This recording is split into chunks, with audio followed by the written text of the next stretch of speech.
ATK are rivals. They don't like each other. They hate each other.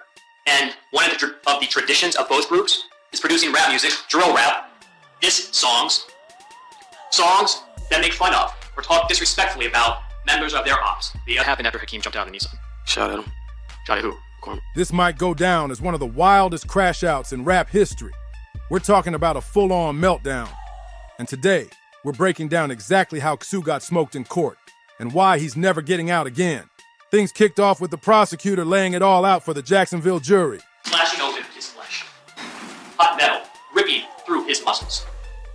Hot metal blowing open his skull. Flesh, brain matter, even teeth were sent flying through the air.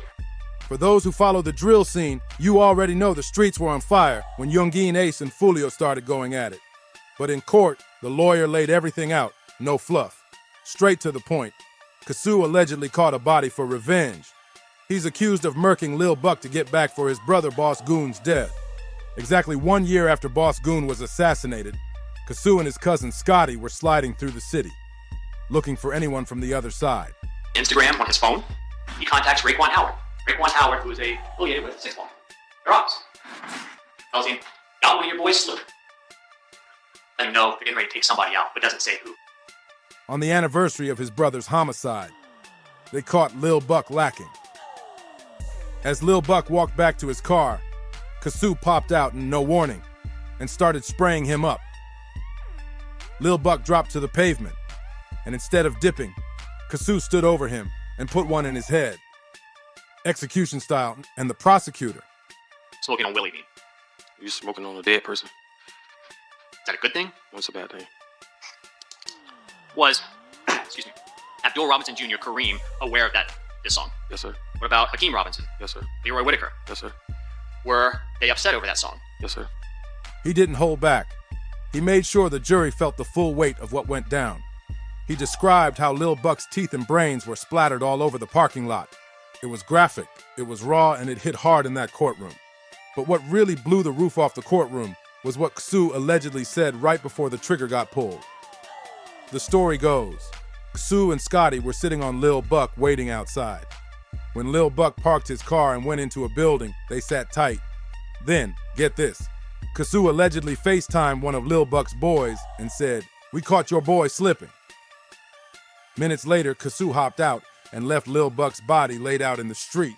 The defense tried to shake things up, starting with questioning the credibility of the witnesses. But the biggest curveball? Ksoo's own people flipped. His homie Dominique Barner and even his own pops, Blue, took the stand against him. That was captured on the video recording shooting Charles McCormick.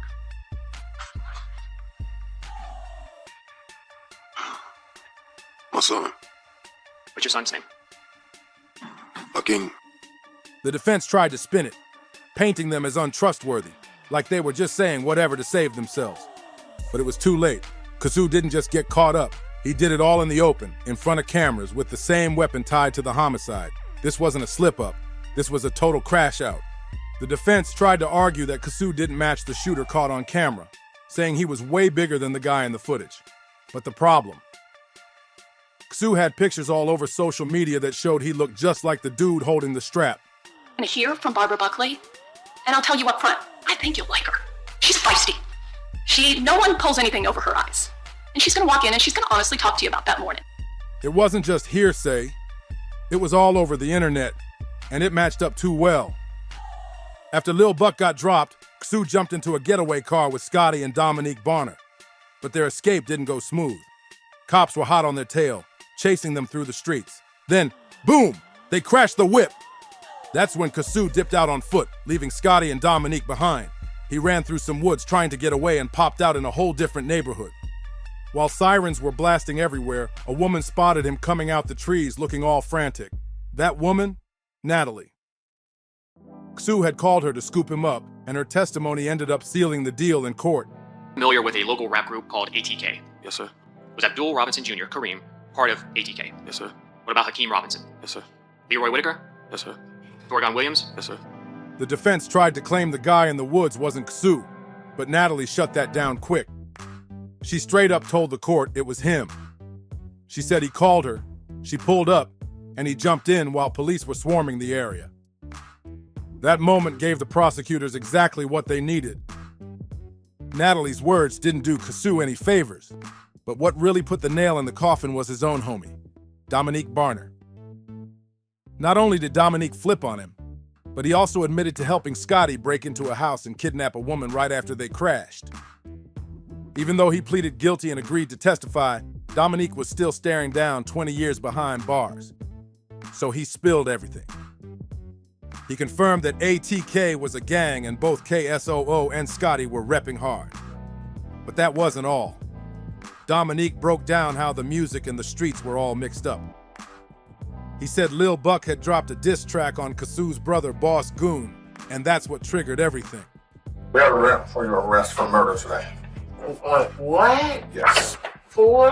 You want your lawyer, so I can't tell you no more, but you'll be in trouble. What the hell?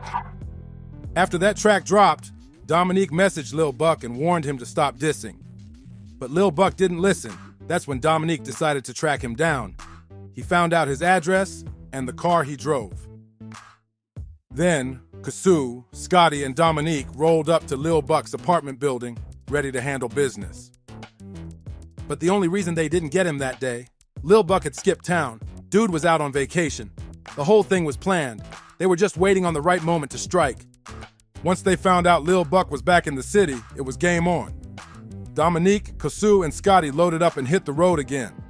They pulled up to Lil Buck's spot and waited there for hours, just sitting in the cut, until he finally came outside. As soon as he pulled off, they trailed him. The trio followed him all the way to a shopping plaza. When Lil Buck parked and walked inside, they didn't move. They sat in the whip, waiting for the perfect moment. That's when Dominique confirmed that Ksoo FaceTimed one of their enemies and said something wild. He told him, "We caught your boy slipping." Nigga, then go get my toes done. Then go get my toes done. Those are his words that he attached to a video. Then, like a scene straight out of a movie, Ksoo hopped out, chased down Lil Buck and did him dirty. After the hit, everything went sideways fast. They crashed their getaway car trying to escape, and that's when Dominique and Scotty took off on foot. They ended up breaking into some woman's house, trying to find fresh clothes and lay low. But here's where it gets even crazier. They didn't realize anyone was home. When the woman walked in and told them to get out, they panicked. Instead of running, they grabbed her, choked her, and held her hostage to keep her quiet.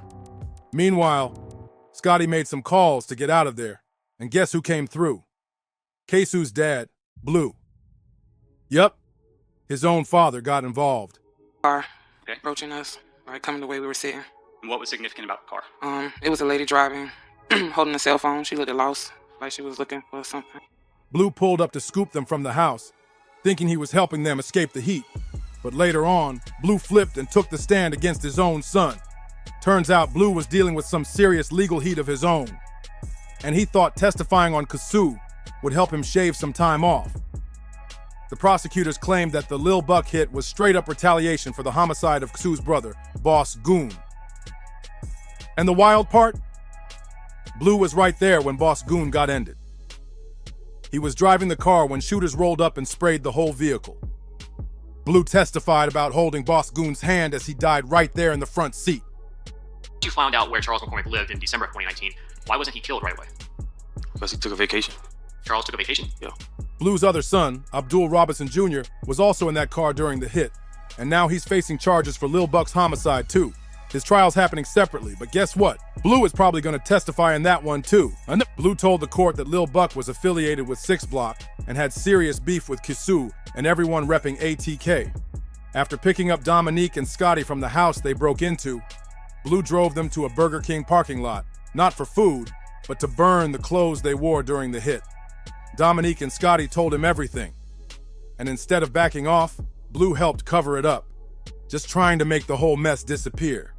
After Blue got locked up and realized the walls were closing in, he turned all the way around and straight up told the court that Ksoo was the one who pulled the trigger on Lil Buck. Yeah, his own son. But here's the wild part. This ain't even the first time Blue snitched. Back in the 90s, he already had a rep for flipping. He worked with the feds, snitched on a cop, and even became a confidential informant for the police. So when it came time to save himself again, he knew exactly what to do. Blue was tangled up in a separate case too, but once he agreed to plead guilty as an accessory after the fact and snitch on Ksoo, his sentence got cut down. Instead of doing life, he's only facing 20 years. That's a big difference, and he made sure to take it. Now, even though the prosecutors had witnesses, DNA, and people ready to testify, Ksoo made it even worse by doing the unthinkable. He self-snitched over and over. Dude couldn't stay quiet. Where did you have to go to pick Hakeem up? Off Arlington Expressway in some apartments. And how did you know where to go? I believe Kareem said it, or I don't know if there was a thing on his phone with a map. That I cannot remember. Ksoo had already been talking way too much about another homicide, the one where Julio Fulio's homie, Lil Bibby, got ended. And now that case is coming back to haunt him too. When he found out he was being charged in that one as well, his reaction started blowing up all over the internet. But what people don't realize is, he wasn't just running his mouth about Lil Bibby. He low-key told on himself about Lil Buck too. Ksoo even dropped a track called Bang It Out, where he showed off the same gun he allegedly used in the Lil Buck hit. Then not long after the shooting, he posted up online flexing with the strap, just days after Buck got assassinated. And it gets even crazier. Ksoo went to get a pedicure and posted, "Kill a dude, then get my toes done." That line was so viral, the lawyers brought it up during trial, quoting him in court like it was lyrics off an album. By the end of the trial, it was clear as day. Ksoo and Scotty were both cooked. The defense didn't stand a chance with all the heat coming at them. With videos, DNA, witnesses, and even Ksoo's own words being used against him, there was no real defense left. When the verdict came down, Ksoo didn't take it quietly. His reaction started trending. And after court wrapped up, he hit IG and posted a story blaming the jury. He claimed they were all white, and so was the judge, and said that's why he didn't stand a chance. Driving, I could hear Willie making this guggling noise, and I hold his hand while I was driving, because I didn't want him to die, feel like he died alone. But here's the truth. Ksoo didn't just crash out. He got flipped on by everybody around him. His homies, his dad, his phone, and even his own music all turned into evidence. And now he's facing life behind bars. And it's not over yet. Because after all this, Ksoo still has to face the Lil Bibby case too. So even if Ksoo somehow wins an appeal and beats the Lil Buck case, it's not looking good at all. Because the Lil Bibby situation, that might hit even harder. Ksoo already self-snitched like crazy about Lil Buck, but the stuff he allegedly said and did after Bibby got ended? It's even worse. He's got a sentencing date locked in for September 2025 for the Lil Buck homicide. And once that's done, he's walking straight into another courtroom to face a brand new homicide trial for Lil Bibby. Back-to-back cases, back-to-back heat, and the chances of him ever seeing the outside world again? Looking real slim right now. Let us know what you think in the comments. Is Ksoo done for good, or is there still a chance he beats the odds? Don't forget to like, subscribe, and share this with someone who needs to hear the real story behind what went down. See you on the next one.